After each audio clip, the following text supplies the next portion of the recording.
Before we get crack-a-lacking with today's episode of Stat Wars, we've legit got some very good prizes to give away. And to enter, all you have to do is tell us how many Neymars appear throughout today's show. Pato, reveal the prizes. Well, you can get a copy of Pro Evolution Soccer 17 and a shirt signed by Neymar. Signed by the big man himself. I'm legit. It's got Neymar on the back as well. I'm extremely jealous of these prizes. Yeah. We might keep that, to be honest. Yeah. But anyway, get at us on Twitter, tell us how many Neymars you saw, and if you win, you could be the envy of all your friends. Handles just below. Hello, EFD family! Pato, and welcome back to Stat Wars, where I take on Raphael van der Vaart over here in a series of quizzes and challenges. Yes, thank you very much to Magic Mike's butch younger sister. The first round is the quickfire question round, and we go over to the man you know as the referee. He's our quiz master. It's John Babb with the beard of dreams. Pato, let's get things kicked off, mate. Oh, very emotional. And the question is, who is the most fouled player in Europe? Ooh, difficult question. I'm thinking Neymar. He gets fouled a lot. He does. I'm thinking Eden Hazard. He gets fouled a lot. He does. Or somebody who's a very good diver. You know, Raheem Sterling gets fouled a lot, but he doesn't get called. It doesn't get called a lot. So you know what? I'm gonna go for. Oh, it could be Bale, but I'm gonna go for Neymar. Ooh. No shit.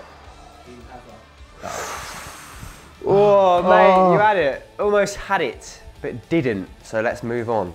This one goes out to my brother Beefy and Chris.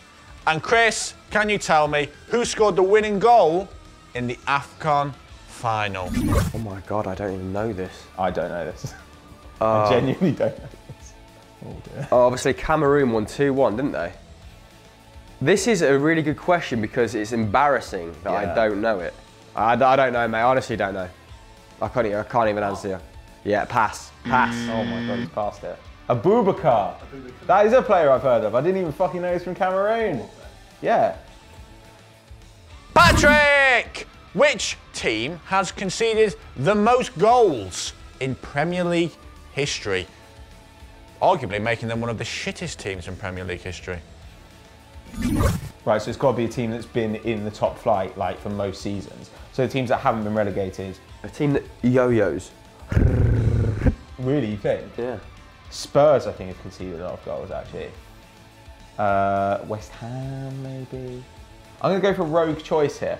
I'm going to go for Tottenham Hotspur. Fucking hell, that's a great shout. What? Buck! Yes! Got it in the end. Buck wants to know, who is the Premier League's top non-European goal scorer of all time? The whole pie. You're looking at, obviously, South America or Africa. Immediately, Didier Drogba springs to mind. Not been many prolific Brazilians in the Premier League. I think Juninho is probably the top goal scorer, or Oscar Willian. It may have been broke by someone this year, actually. South Americans famously not settling that well, barring Luis Suarez. Did Luis Suarez score more goals than Didier Drogba? Luis Suarez. Dwight, you're Trinidad. Oh my God. Big shout out to my brother Taz in Watford, 7 months on remand and they still can't keep him down. And he wants to know which player has hit the woodwork the most in the Premier League this season. Okay, well, I know that Badoy? The old woodwork. Man United and Tottenham have hit the woodwork a lot this season. Work the pole. I know that. So my guess would be somebody like either Harry Kane or Ibrahimovic would be, or maybe even Christian Eriksen, who shoots a lot from range. Take a dive. Take a dive. Throw the game. I'm going to say Zlatan. That would have been my guess as well, to be honest. KDB. 9 times. You should know. 9 times? He is in your dream team. Bloody It hell. sounds like something you'd moan about. I'm cross. I'm fed up, Dawn. Last chance saloon for Hamill. Come on. Oh, yes, it's the Devil's zone. And he or she or it wants to know, who is the only player to have won back-to-back European trebles? And that's the league the main domestic cup, and the Champions League. Everyone knows this one as well. You're a piece of shit. This is as bad as the other one. Back-to-back trebles. Oh no, I do know this one, but again, finding it hard to access the right part of my brain. Oh no. Oh no, because he won one treble with an Italian club. I don't know it. I don't know it. I don't know it. Yeah, Patrice Evra. Samuel Eto'o. Oh, Samuel Eto'o. 2 in a row, 2 in a row. Won it last week, won it this week. It goes to the orange corner again, mate. Loyalist. What's he Yeah, talking about? yeah. I've let EFD down. I've let my girlfriend down. My cat down. You've been rubbish. I've been a poor sparring partner there, Pat. I apologise. But Chris isn't actually going to have to do a forfeit this week, are you, mate? Tell the good people why. Well, we went to Regent's Park. You've been telling us to get out and about and do some football challenges, so we have done just that. Roll video. What's up, guys? First Stat Wars challenge out and about. We've got out the grimy studio. We're at the park, covered in dog shit. And yeah, what's the challenge, Pat? Well, we've got to throw the ball at this rebounder here that Chris is helpfully standing in front of. Then we have to volley it at that mannequin there. Now, whoever hits it, unlikely, or gets closest possible, will win the challenge.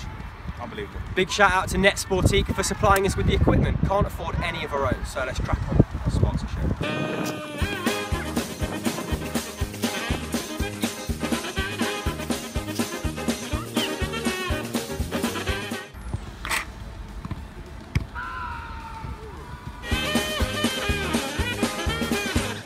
This is it. This is the one. Zizou. Nakamura. Oh, it's an effort.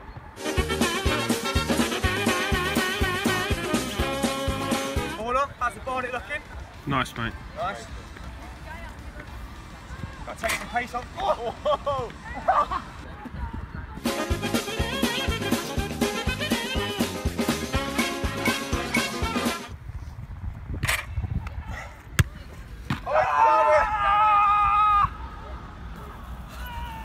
Sunshine Nakamura's here. He's in town, boy. This is my chance then to level it up, basically. Come on, then, you fuck. Eat bago! So Chris Hamill has won that round. Ooh. I don't know Some how. call me really. the Scottish sniper. Anyway, back to us in the studio. Woo!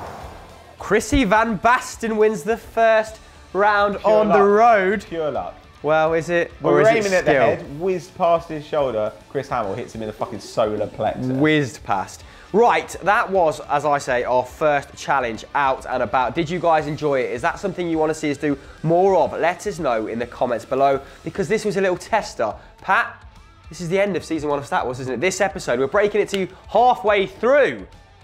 But tell the good people what we're going to do. Well, don't worry too much, because season 2 is going to start next week. Oh, it's coming the week We're going to after. be bringing you so many challenges. We're going to go out and about. We're going to be go-karting. We're going to be doing foot golf. And, of course, forfeits will return as well. Get in your ideas for stuff we can do in the comments below. But trust us, it's going to be murderous. We want to tinker with the format, don't we? Tinker. Stop doing that. Time for round DOS. It is the hot potato bravas round for what could potentially be the last time, Pato. Oh my God. Not really. Not really. No, we'll Hey. keep it. We'll keep it. You Okay. guys seem to like it, so let's crack on. Oh, it's a fan question!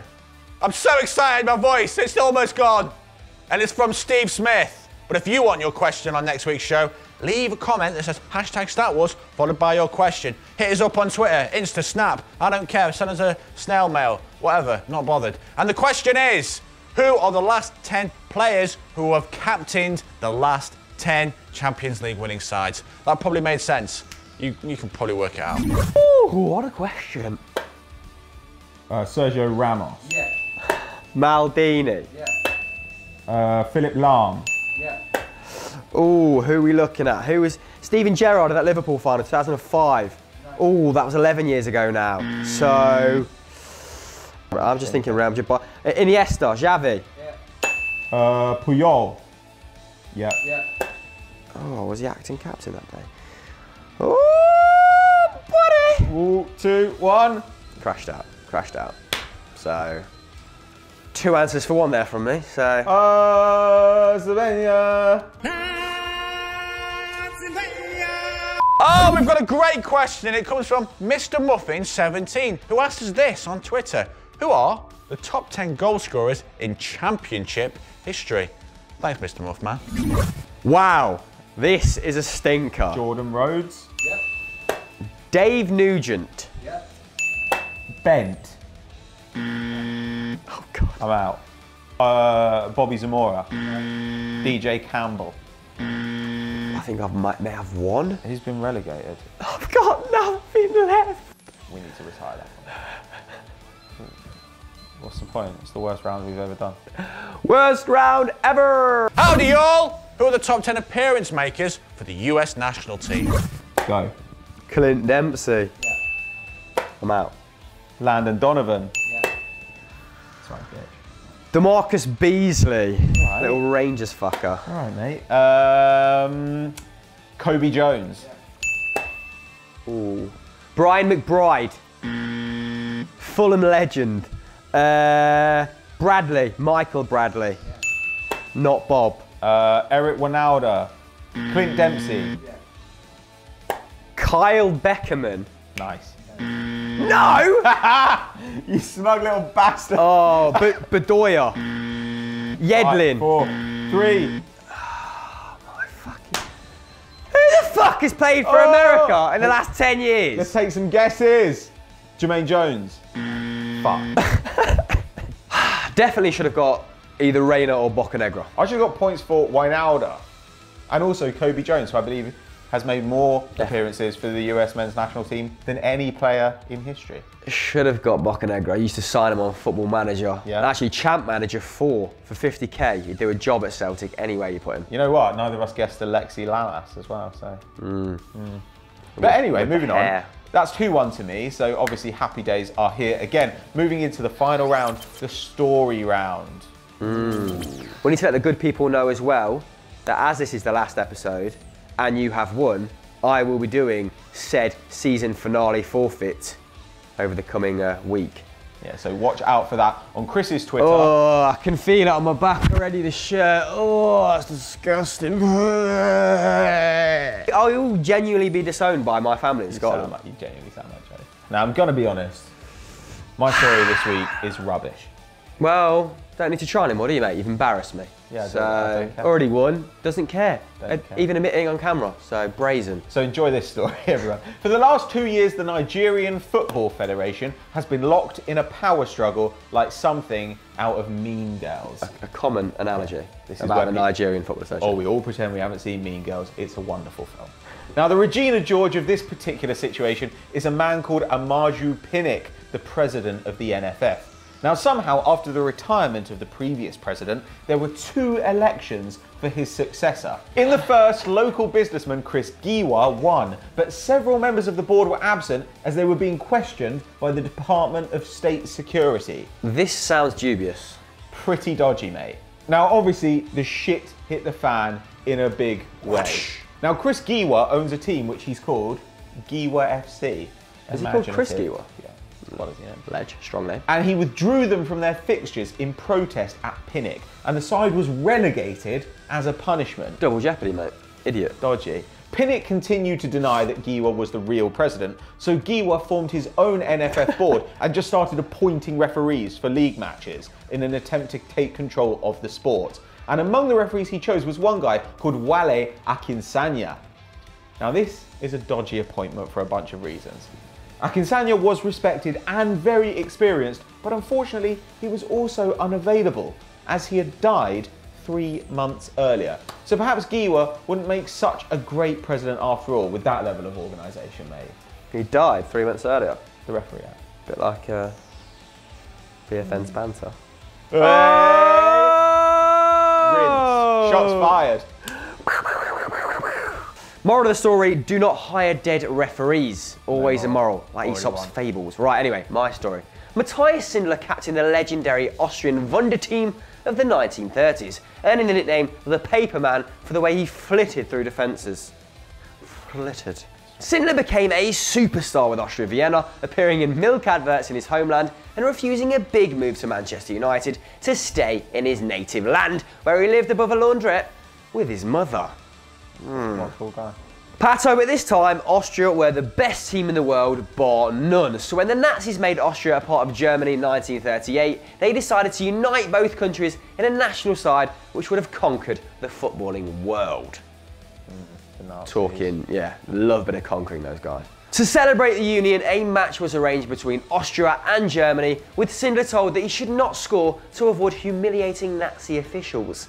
But despite spending most of the game passing up easy chances, Schindler decided to take a stand and smashed home a goal in the 70th minute.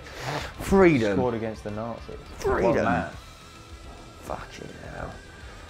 Shasti Sester added a second, and the two men ran over to the executive box where high-ranking Nazis were sitting and danced in front of them, giving them a nice fuck you to their conquerors. Atta boys. Everyone hates the Nazis. Schindler later avoided turning out for Greater Germany by pretending to be injured, but there was a sting in the tail as 9 months later, he and his girlfriend were found dead in his flat. Shit. Grisly scenes. The Nazis cut short the police investigation, dubious, before the cause of death was determined, and the case files later vanished, Pato. Yeah, that sounds highly dodgy. Yeah, a little bit. But they weren't they? A little bit dodgy. They were known for it. Schindler opposed the Nazis and became one of their many victims, but his story lives on. So, That was he's a legend. uplifting. Uplifting. Cheating Nigerians, uplifting Austrians. Nazis. So that was the story round, guys. Let us know which one you preferred by voting in the poll just above. And next week, we're taking on VFN in our series opener. Pussies. Who do you think is going to win, guys? Let us know in the comments below. What does VFN actually stand for? Virgin fancies not bad. I'm guessing Joe's the virgin in that equation. Obviously, Joe's the virgin. That stood for very filthy knobs.